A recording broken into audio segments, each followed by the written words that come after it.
Welcome to burning politics. నిత్యం కొత్త నేతల డైలాగ్ వారితో రంగాన్ని తలపించే తెలుగు నేల రాజకీయం రసకందాయకంగా మారింది.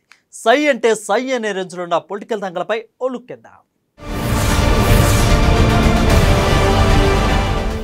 కవిత అరెస్టు బీఆర్ఎస్ శ్రేణులను ఇప్పుడు కలవర పెడుతుంది. లిక్కర్ స్కామ్లో కేసీఆర్ కూతురు లీడ్ రోల్ ప్లే చేసిందని పుసుకుసులు వినిపిస్తున్నాయి.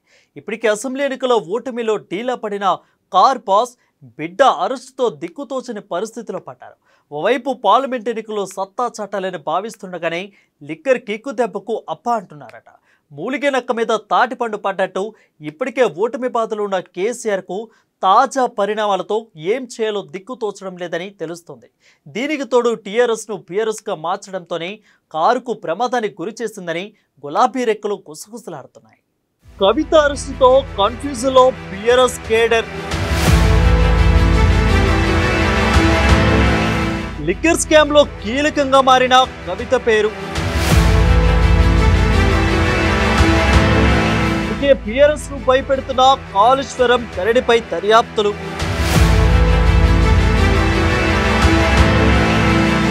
పార్లమెంట్ ఎన్నికలకు ముందు బీఆర్ఎస్ కి పెద్ద దెబ్బ.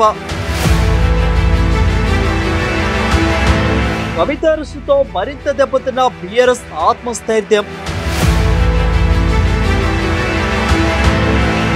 కవిత అరెస్టుతో దిక్కుతోచని స్థితిలో బీఆర్ఎస్ గా మారడంతో ప్రజలతో తెగిన సంబంధం. ఇప్పటికైనా బీఆర్ఎస్ ను టీఆర్ఎస్ గా మార్చాలని డిమాండ్. కేసీఆర్ కూతురు కవిత అరెస్ట్ బీఆర్ఎస్ ను ఒక్కసారిగా ఉలిక్కిపడేటట్లు చేసింది.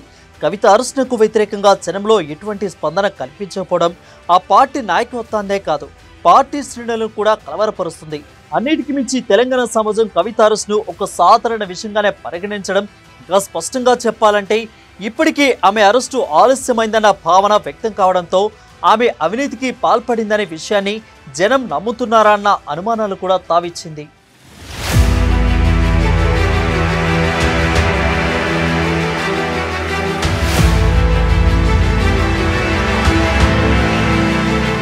ఇప్పుడు కాళేశ్వరం ధరణి ఇలా బీఆర్ఎస్ సర్కార్పై వెలువెత్తిన ఆరోపణలపై జరుగుతున్న దర్యాప్తు అవుట్కమ్ ఆ పార్టీ అగ్రనాయకత్వానికి వ్యతిరేకంగా వచ్చిన జనం ఇలానే అవును అవినీతి జరిగే ఉంటుందంటూ లైట్గా తీసుకుంటున్నారా అన్న భయం బీఆర్ఎస్ నాయకత్వంలో బలంగా వ్యక్తమవుతుంది.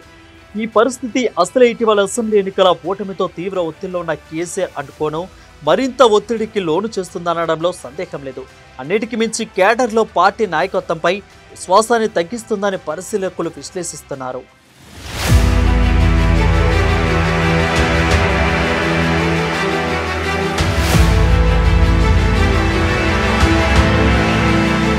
ఇప్పటికే పలువురు నేతలు బీఆర్ఎస్ కు గుడ్ బై చెప్పి కాంగ్రెస్ బీజేపీలకు సర్దుకుంటున్న పరిస్థితిలో పార్టీ కేడర్లో పార్టీ అధినాయకత్వం ఇప్పటి వరకు చేసిన తప్పిదాలను పలు అంశాలపై విస్తృత చర్చ మొదలైంది. ఇప్పటికే రానున్న సార్వత్రిక ఎన్నికల్లో తెలంగాణలో బీఆర్ఎస్ 3వ స్థానంలో సరిపెట్టుకోక తప్పదని సర్వేలన్నీ డంకా పజాయించి మరీ చెప్తున్నాయి. దీంతో పార్టీ తరపున పోటీ చేయడానికి అభ్యర్థుల కరువు అన్న పరిస్థితిని బీఆర్ఎస్ ఎదుర్కొంటున్నది.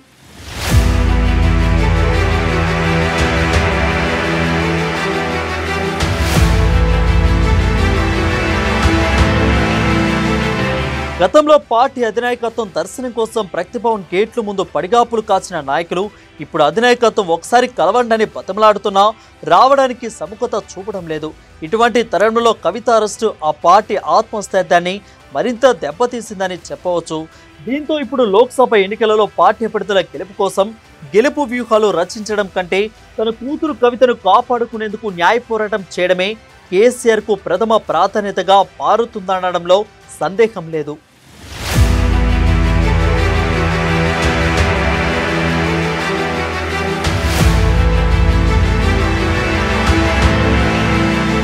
దీంతో బీఆర్ఎస్ శ్రేణులు దిక్కుతోచని స్థితిలో పడ్డారు.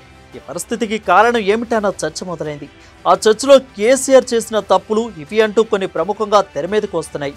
వాటిలో మరీ ప్రధానంగా పార్టీ పేరు మార్పు అంశంపై పార్టీ కేడర్లో తీవ్ర ఆగ్రహం వ్యక్తం అవుతుంది. టీఆర్ఎస్ పేరు బీఆర్ఎస్ గా మార్చిన క్షణం నుండి పార్టీకి ప్రజలతో సంబంధం తెగిపోయిందన్న అభిప్రాయం బలంగా వినపడుతుంది.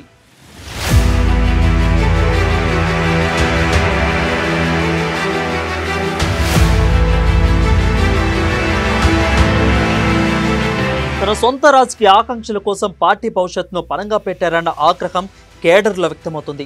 జాతీయ రాజకీయాల్లో చక్రం తిప్పాలన్న తన కలను నెరవేర్చుకునేందుకే కేసీఆర్ కూర్చున్న కొమ్మనే నరుక్కున్న చందంగా ప్రజల్లో తనకు గుర్తింపు తెచ్చిన కోట్లాది మంది తెలంగాణ ప్రజల ఆకాంక్ష నెరవేర్చిన అమ్మలాంటి పార్టీ పేరును మార్చేశారని, ఈ నిర్ణయమే కేసీఆర్ను అధికారం నుంచి కింద పడేసిందని అంటున్నారు. కేసీఆర్ పార్టీ పేరును మార్చడమే ఆయన పతనానికి, పార్టీ ఇబ్బందులకు కారణమైందని చెప్తున్నారు. టీఆర్ఎస్ పేరు పీఆర్ఎస్గా మార్చిన తర్వాత పార్టీ పరాజయం పాలు కావడం ఎంత మాత్రం యాదృచ్ఛికం కాదని జనమంటున్నారు. టీఆర్ఎస్ పేరు మారగానే అప్పటి వరకు పార్టీ పట్ల ఉన్న ప్రజలలో ఉన్న అభిమానం, పార్టీకి ప్రజలకున్న అనుబంధం తెగిపోయాయని పరిశీలకులు విశ్లేషిస్తున్నారు. అదే అభిప్రాయంతో ఉన్న పార్టీ నేతలు, ఎమ్మెల్యేలు, ఎంపీలు ఒకరి తర్వాత ఒకరిగా కారు దిగిపోతున్నారు.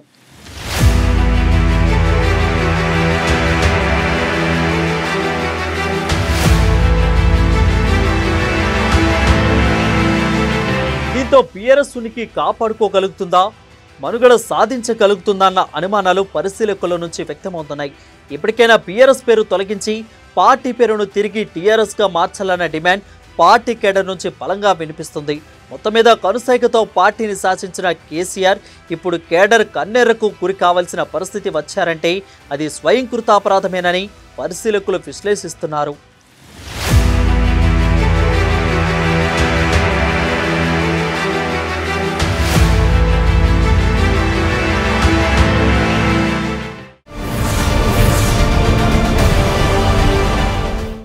తెలంగాణలో పార్లమెంట్ ఎన్నికలు సమీపిస్తుండటంతో చేరికల పర్వం ఊపందుకుంటుంది. అధికార పార్టీ కాంగ్రెస్లోకి జోరుగా చేరికలు కొనసాగుతున్నాయి.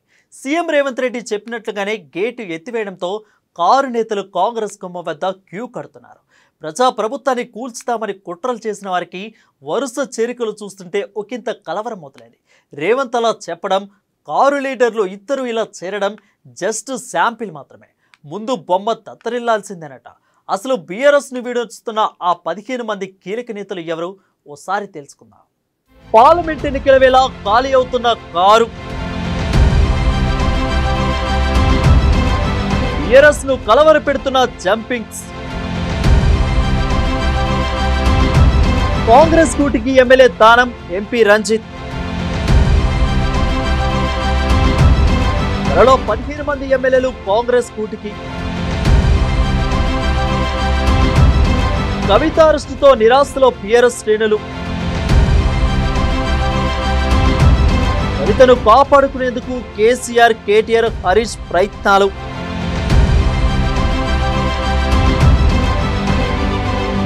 గేట్లు ఎత్తివేశామని ప్రకటించిన సీఎం రేవంత్, లోక్సభ ఎన్నికల వేళ బీఆర్ఎస్ నుంచి వరుస వలసలు ఆ పార్టీ కార్యకర్తలను ఆందోళనకు గురిచేస్తున్నాయి. Chevella MP Ranjith Reddy, Khairatabad sitting MLA Danam Nagender CM Revanth Reddy సమక్షంలో కాంగ్రెస్ లో చేరడంతో ఎంపీలు, మాజీ ఎమ్మెల్యేల వరకే పరిమితమైన వలసలు ఇక ముందు ఎమ్మెల్యేల రూపంలో జోరందుకుంటున్నాయని భావిస్తున్నారు. వారం 10 రోజుల్లో 4-5 బీఆర్ఎస్ ఎమ్మెల్యేలు కాంగ్రెస్ లో చేరుతారని, మొత్తంగా తర్వాతలోనే 15 మంది పైగా ఎమ్మెల్యేలు పార్టీని వీడుతారని గట్టి ప్రచారం వినిపిస్తుంది. దానం రంజిత్ రెడ్డి చేరికలను పరోక్షంగా ప్రస్తావిస్తూ తన వరుసలకు గేట్లు తెరిచామని, ఇంకా బీఆర్ఎస్ ఖాళీ అవుతుందని సీఎం రేవంత్ రెడ్డి చెప్పడాన్ని పలువురు ప్రస్తావిస్తున్నారు.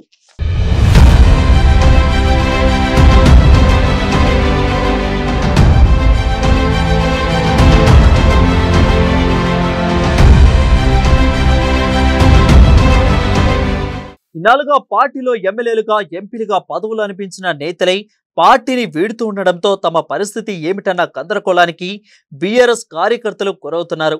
అసెంబ్లీ ఎన్నికల్లో ఓటమితో అధికారానికి దూరమైన తరుణంలో కేడర్కు భరోసానిస్తూ ముందుండి నడిపించాల్సిన ఎంపీ, ఎమ్మెల్యేలే కారు దిగిపోతుండడం, ఇంకొక వైపు పార్టీ అధినేత కేసీఆర్ కూతురు కవిత లిక్కర్ స్కామ్ కేసులో అరెస్టు కావడంతో పార్టీ శ్రేణుల్లో మరింత నిరాశయం కనిపిస్తున్నది. లోక్సభ ఎన్నికలకు ముందు వరుసగా సాగుతున్న బడా నేతల వలసలు కనీసం 2-3 ఎంపీ సీట్లైనా గెలవని పక్షంలో స్థానిక సంస్థల ఎన్నికల నాటికి మండల, గ్రామ స్థాయి నాయకత్వం వరకు విస్తరిస్తాయనే ఆందోళన వ్యక్తమవుతున్నది.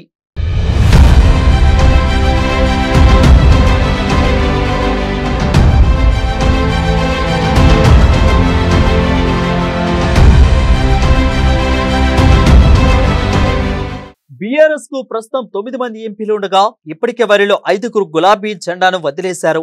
వారిలో పెద్దపల్లి, వరంగల్, చేవెళ్ల ఎంపీలు వెంకటేష్ నేత పసునూరి దయాకర్, రంజిత్ రెడ్డి కాంగ్రెస్ లో చేరిపోగా జకీరాబాద్, నాగర్ కర్నూలు ఎంపీలు బీబీ పాటిల్, రాములు బీజేపీలో చేరారు. ప్రస్తుతం 4 ఎంపీలు మాత్రమే ఉన్నారు. వారిలో 3కి మాలోతు కవితకు మహబూబాబాద్, మన్నే శ్రీనివాస్ రెడ్డికి మహబూబ్ నగర్, నామా నాగేశ్వరరావుకు ఖమ్మం టికెట్ కేటాయించారు.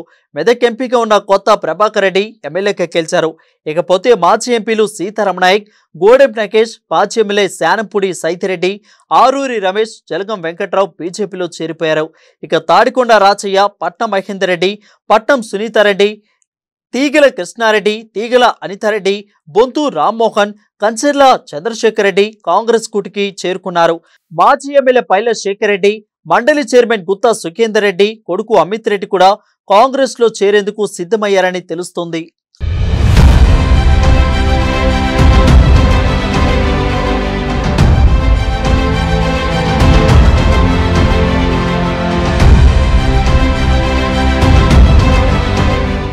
బీఆర్ఎస్ నుంచి అడ్డుకట్ట లేనట్లుగా సాగుతున్న వలసల ప్రవాహంలో భాగంగా ఖైరతాబాద్ సిట్టింగ్ ఎమ్మెల్యే దానం నాగేందర్ పాటలో త్వరలోనే మరికొంతమంది ఎమ్మెల్యేలు కాంగ్రెస్ లో చేరుతారన్న ప్రచారం బలంగా వినిపిస్తుంది. ఇప్పటికే భద్రాచలం ఎమ్మెల్యే తెల వెంకట్రావు, సునీత లక్ష్మారెడ్డి, గూడెం మణిపాల్ రెడ్డి, ప్రకాష్ గౌడ్, కాళయతయ్య, కొత్త ప్రభాకర్ రెడ్డి, చాముకూరి మల్లారెడ్డి, ఆయన కొడుకు పత్రారెడ్డి, అల్లుడు ఎమ్మెల్యే మర్రి రాజశేఖర్ రెడ్డి, ఎల్బీ నగర్ ఎమ్మెల్యే దేవిరెడ్డి సుధీర్ రెడ్డి కూడా కారు దిగే ఆలోచనలున్నట్లు సాగుతున్న ప్రచారం బీఆర్ఎస్ ను కలవరపెడుతున్నది. కేసీఆర్, కేటీఆర్, హరీష్ రావు ఢిల్లీ లిక్కర్ స్కామ్ కేసులో చిక్కుకున్న కవితను కాపాడే ప్రయత్నంలో ఉండగా ఇదే సమయంలో బీఆర్ఎస్ నుంచి కాంగ్రెస్ లోకి వలసను సీఎం రేవంత్ రెడ్డి ప్రోత్సహించడం గమనార్హంగా మారింది. బీఆర్ఎస్ వాళ్ళు, బీజేపీ వాళ్ళు మీ ప్రభుత్వాన్ని పడగొడతాం అని చెప్పి వాళ్ళు కుట్రలు చేస్తున్నారు. కుట్రల్ని తిప్పికొట్టాలంటే మేము కొన్ని కఠినమైన నిర్ణయాలు తీసుకోవాల్సిన పరిస్థితి వచ్చింది. ప్రజలు ఎన్నుకున్న ప్రభుత్వాన్ని పారదర్శకంగా పనిచేయడాన్ని అవకాశం ఇవ్వకుండా కేసీఆర్ నుంచి మొదలు పెడితే కడియం శ్రీహరి గారు లాంటి వాళ్ళు కూడా ఈ ప్రభుత్వం 3 నెలలే ఉండదని, డాక్టర్ లక్ష్మణ్ గారు కూడా ఈ ప్రభుత్వము ఎన్నికలు అయిపోయిన ఎంబడే మా ఆపరేషన్ మొదలు పెడతామని, ఇది దేనికి సంకేతము? ఈ 100 రోజుల్లో ఎక్కడైనా ఏదైనా ఫిరాయింపులకు కానీ లేకపోతే రాజకీయంగా వేరే రకమైన ప్రయత్నం మేము ఎక్కడైనా చేసినామా? ఈరోజు వాళ్ళిద్దరూ ఒకే లైన్లో మాట్లాడుతుండ్రు ఈ ప్రభుత్వాన్ని పడగొడతామని. అంటే వాళ్ళు పడగొడితే చూసుకుంటే కూర్చుంటామా? ఇప్పుడు కుక్క కాటుకు చెప్పు దెబ్బ అని పెద్దలు చెప్పిండ్రు, కొట్టకుట్టు ఊరుకుంటామా? కొడతాం కదా. నేను ముందే చెప్పినా కదా, సరే మీరు తారీఖు పెట్టుర్రి చెప్తా కదా అని. అందుకే ఈరోజు మొదలు పెట్టిన, మీరు ఇంకా చూసినట్లేరు. 100వ రోజు మొదలు పెట్టిన, 100 రోజుల పరిపాలన మీదనే పెట్టిన. ఈరోజు ఎన్నికల నగారం మోగింది కాబట్టి ఇంకా ఎన్నికల రూపం చూపిస్తా. రాజకీయ పార్టీ అధ్యక్షుడిగా ఈ రోజు నుంచి రాజకీయ పార్టీ అధ్యక్షుడిగా పని మొదలు పెడతా కదా. నిన్నటి కోడ్ రానంత వరకు ముఖ్యమంత్రిగానే వ్యవహరించిన. ఎందుకంటే చాలా నిబద్ధతతోని రోజుకు 18 గంటలు ప్రతిరోజు పనిచేసిన 100 రోజులు. ఎక్కడ కూడా చిన్న తప్పిదానికి కూడా అవకాశం ఇవ్వకుండా పరిపాలన ఇచ్చినా నేను అనుకుంటున్నా. నిన్న 3 గంటలకు ఎన్నికల ప్రధాన అధికారి ఎన్నికల నగార ఊదిండు. ఈ 100వ రోజు రాజకీయపరమైన నిర్ణయం తీసుకున్నా. మీకు ఇంకా అంటే పార్టీ ప్రెసిడెంట్కి ఆల్రెడీ యాక్టివిటీ మొదలు పెట్టినా, మీ దృష్టికి రానట్టుంది, 1 గంటలో మీ దృష్టికి వస్తుంది.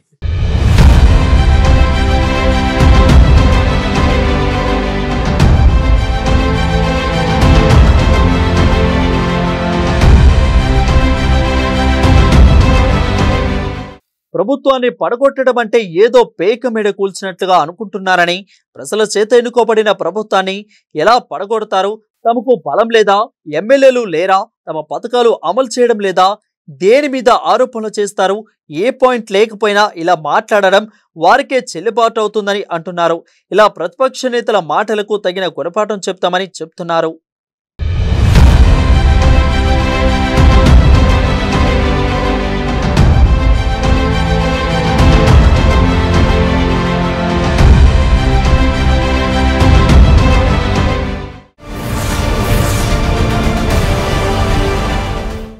ఏపీలో కూటమి సభకు భారీగా ప్రజలు తరలివచ్చారు. 3 పార్టీల సభకు తగ్గట్టుగానే ఎక్కడా తగ్గలేదు. 3 అగ్రనేతల ప్రసంగాలు అక్కడి వారిని ఆకట్టుకున్నాయి. గెలిపి లక్ష్యంగా వారి పదునైన మాటల అస్త్రాలను 100 మార్కులు పడ్డాయి. కానీ ప్రధాని మోదీ మాత్రం మళ్ళీ ఏపీ వాసులను నిరాశపరిచారు. ఏపీకి వెళ్తున్నాను అని జోష్ మీద ట్వీట్ చేసిన మోడీ తన మాటల్లో మాత్రం ఆంధ్రకు ఎలాంటి హామీలు ఇవ్వకుండానే వెళ్ళిపోయారు. ఒకే వేదికపై మోడీ, చంద్రబాబు, పవన్ కళ్యాణ్. ఎన్డీఏకు ప్రజలు అండగా నిలవాలని కోరిన నేతలు. ఏపీలో డబుల్ ఇంజిన్ సర్కారు రావాలని వెల్లడి. ఏపీకి హామీ ఇవ్వకుండానే ప్రధాని మోదీ స్పీచ్. రాజధాని పోలవరం స్టీల్ ప్లాంట్ ఊసెత్తని మోడీ. కాలం ఇప్పుడు ఒకేలా ఉండదు. ఓడలు బండ్లు, బండ్లు ఓడలవుతుంటాయి. ప్రధాని నరేంద్ర మోడీ పరిస్థితి చూస్తుంటే అలానే ఉంది ఇప్పుడు. గతంలో కనీసం చంద్రబాబుకు అపాయింట్మెంట్ కూడా ఇవ్వని మోడీ గారు ఇప్పుడు ఏకంగా చంద్రబాబుతో వేదికను పంచుకుంటున్నారు. సుదీర్ఘ విరామం తర్వాత ప్రధాని మోదీ, చంద్రబాబు ఒకే వేదికపైకి వచ్చారు. వారిద్దరికీ పవన్ కళ్యాణ్ జత కలిశారు. ముగ్గురు నాయకులు ఒకే వేదికపైకి రావడంతో 3 పార్టీల శ్రేణులు ఆనందంతో ఒప్పిప్పి తప్పిపోయారు. చిలకలూరిపేట సమీపంలో 3 పార్టీల ప్రజాకలం పేరిట నిర్వహించిన భారీ బహిరంగ సభకు లక్షలాదిగా జనం తరలివచ్చారు.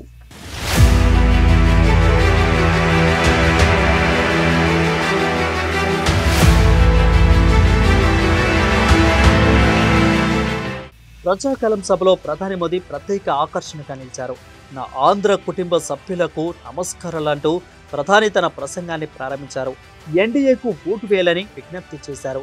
కేంద్రంలో ముచ్చటగా 3వ ఎన్డీఏ ప్రభుత్వం అధికారంలోకి రావాలని ఆకాంక్షించారు. 400 సీట్లు దాటాలని కోరారు. అందుకు తన ఆంధ్ర కుటుంబ సభ్యులు కృషి చేయాలని పిలుపునిచ్చారు. అప్పుడే వికసిత్ భారత్తో పాటు వికసిత్ ఆంధ్రప్రదేశ్ కూడా సాధ్యమవుతుందని స్పష్టం చేశారు. కోటప్పకొండ దగ్గర బ్రహ్మ, విష్ణు, మహేశ్వరుల ఆశీర్వాదం లభిస్తున్నట్లు భావిస్తున్నానని చెప్పుకొచ్చారు. అభివృద్ధి చెందిన ఏపీని చూడాలనుకుంటే ఎన్డీఏకు 400కు పైగా సీట్లు రావాలని, అందుకు అందరూ కృషి చేయాలని కోరారు. ఏపీలో డబుల్ ఇంజిన్ సర్కారు ప్రభుత్వం ఉండాలని, అప్పుడే ఈ రాష్ట్ర అభివృద్ధి సాధ్యమని ప్రధాని మోదీ స్పష్టం చేశారు. साथियों, एनडीए में हम सबको साथ लेकर चलते, लेकिन दूसरी ओर कांग्रेस पार्टी है जिसका एक ही एजेंडा है गठबंधन के लोगों को यूज एंड थ्रो करना।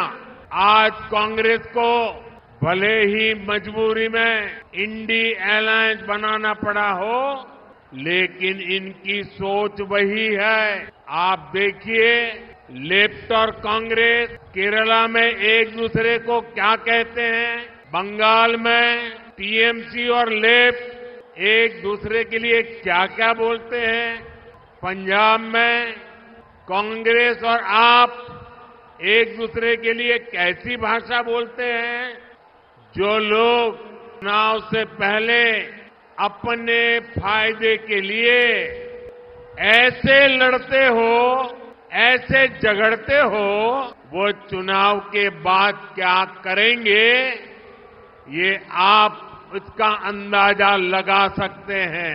आंध्र के मेरे प्यारे भाइयों बहनों, आप ये गलती कभी मत करना कि आंध्र में जगन की पार्टी और कांग्रेस पार्टी अलग है। ये दोनों एक ही है। एक परिवार के लोग ही दोनों पार्टी चला रहे हैं और ये उनकी मिली भगत है कि जो सरकार के प्रति गुस्सा है वो थोड़ा गुस्सा कांग्रेस की तरफ चला जाए ताकि एनडीए के लोगों को लाभ न मिले। तो ये दोनों की चालाकी है। ये दोनों एक ही चट्टे बट्टे के आजू बाजू है। कोई गलती मत करना।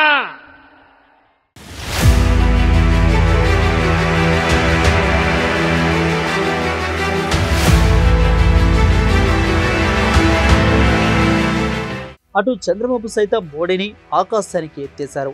5 కోట్ల తెలుగు ప్రజల తరపున ప్రగతివాది ప్రధాని మోదీకి స్వాగతం పలుకుతున్నట్లు తెలిపారు. ఎన్నికల్లో ఎన్డీఏదే గెలుపని తేల్చి చెప్పారు.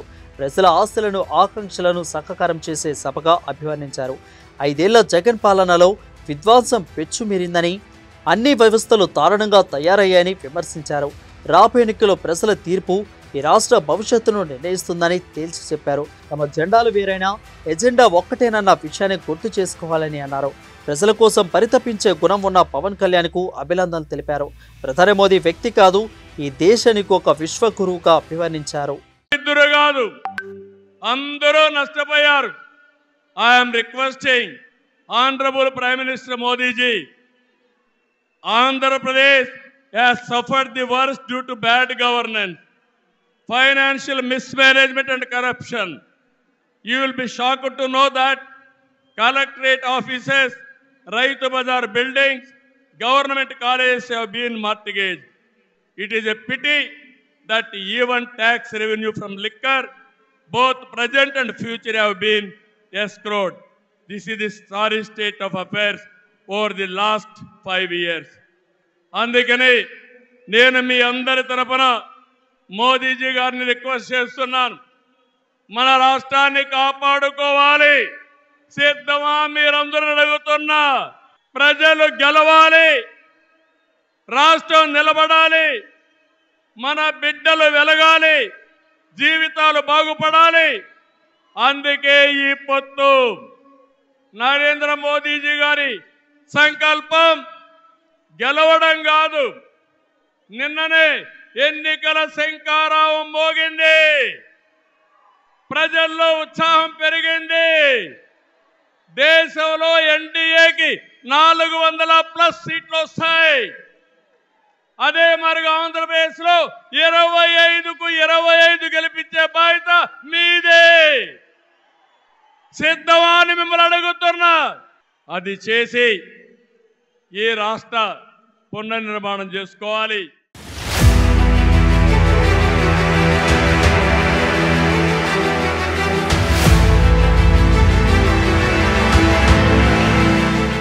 పవన్ సైతం తన ప్రసంగంలో శ్రేణుల్లో ఉత్సాహాన్ని నింపారు. 2014లో తిరుపతి వెంకటేశ్వర స్వామి సాక్షిగా ప్రారంభమైన పొత్తు ఇప్పుడు పెజ్వాల దుర్గమ్మ సాక్షిగా కొత్త రూపు దిద్దుకోబోతుందని పవన్ కళ్యాణ్ స్పష్టం చేశారు. అమరావతికి అండగా ఉండేందుకు ప్రధాని మోదీ ఏపీకి వచ్చారని, అమరావతి దేదీప్యమానంగా పెరిగిపోతుందని స్పష్టం చేశారు. రాష్ట్రంలో వచ్చేది ఎన్డీఏ ప్రభుత్వేనని తేల్చి చెప్పారు. సీఎం జగన్ ఒక సారా వ్యాపారిగా మారారని కామెంట్ చేశారు. డబ్బు అండా చూసుకుని ఏదైనా చేయగలనని జగన్ విర్రవీగుతున్నారని, కానీ ఎన్డీఏ కూటమిదే గెలుపు అని తేల్చి చెప్పారు. రాబోయేది ఎన్డీఏ ప్రభుత్వమేనని స్పష్టం చేశారు. మొత్తానికైతే తొలి సభలోనే 3 నేతలు వైసీపీ సర్కారుపై విరుచుకుపడడం విశేషం. డబ్బులు పెరిగిపోయిన జగన్కి ఎవరు అడ్డు ఆపు లేరు, నేను ఏదైనా చేయగలను అనుకుంటున్నాడు. రావణాసురుడు కూడా ఒకటే అనుకున్నాడు, నా చుట్టూ బంగారంతో కట్టిన లంక ఉంది, వజ్రాలతో వైడూర్యాలతో ఉన్న పుష్పక విమానం ఉంది, ధీరులు సూరులు మంది మార్బలం ఉన్నారు అనుకున్నాడు. నన్నేం చేయగలడు అనుకున్నాడు. నార చీర కట్టుకొని నేల మీద నిలబడి శ్రీరాముడు బాణంతో చంపేశాడు. అయోధ్యకే రాముణ్ణి తీసుకొచ్చిన శ్రీ మోదీ గారు ఇక్కడ ఉంటే రాష్ట్రాన్ని రావణకాస్త్రం చేసిన చిటికిని వేలంత రావణాసురుణ్ణి తీసేయడం అంత కష్టమా? నేను తాడేపల్లిగూడెం సభలోనే చెప్పాను, ఇక్కడ నుండి నేను దేవదత్తం పూరిస్తున్నాను అని. అర్జునుడు పూరించిన శంఖం దేవదత్తం అంటే నేను దేవదత్తం అన్నాను, కానీ పాంచజన్యం అనలేదు. అది పూరించాల్సింది ద్వారకలో ఉన్న శ్రీకృష్ణుడే. అక్కడి నుండే మోదీ గారు పాంచజన్యాన్ని వచ్చిన మోదీ గారు, గుజరాత్ ద్వారక నుంచి వచ్చిన శ్రీ మోదీ గారు ఈ కురుక్షేత్ర యుద్ధం కోసం పాంచజన్యాన్ని పూరిస్తారు. ఇక్కడ జరగబోయే ఎన్నికల కురుక్షేత్రం, ఈ యుద్ధం ఫలితం ధర్మందే విజయం, పొత్తుదే గెలుపు, కూటమిదే పీఠం. ధర్మందే విజయం, పొత్తుదే గెలుపు, కూటమిదే పీఠం. జై హింద్.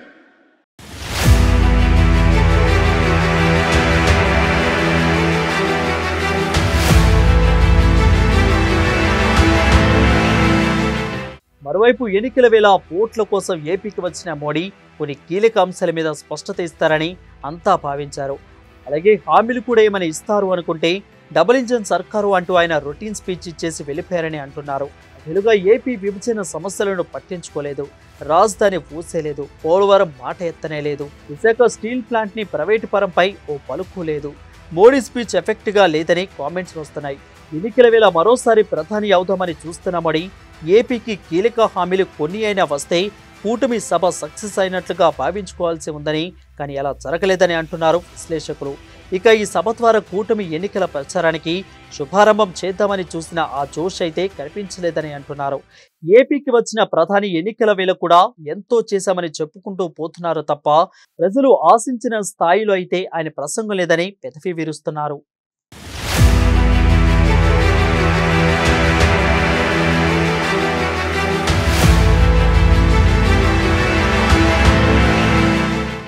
ఇది రోజు బర్నింగ్ పాలిటిక్స్. మరిన్ని రాజకీయ విశేషాలు రేపటి బర్నింగ్ పాలిటిక్స్ లో చూద్దాం.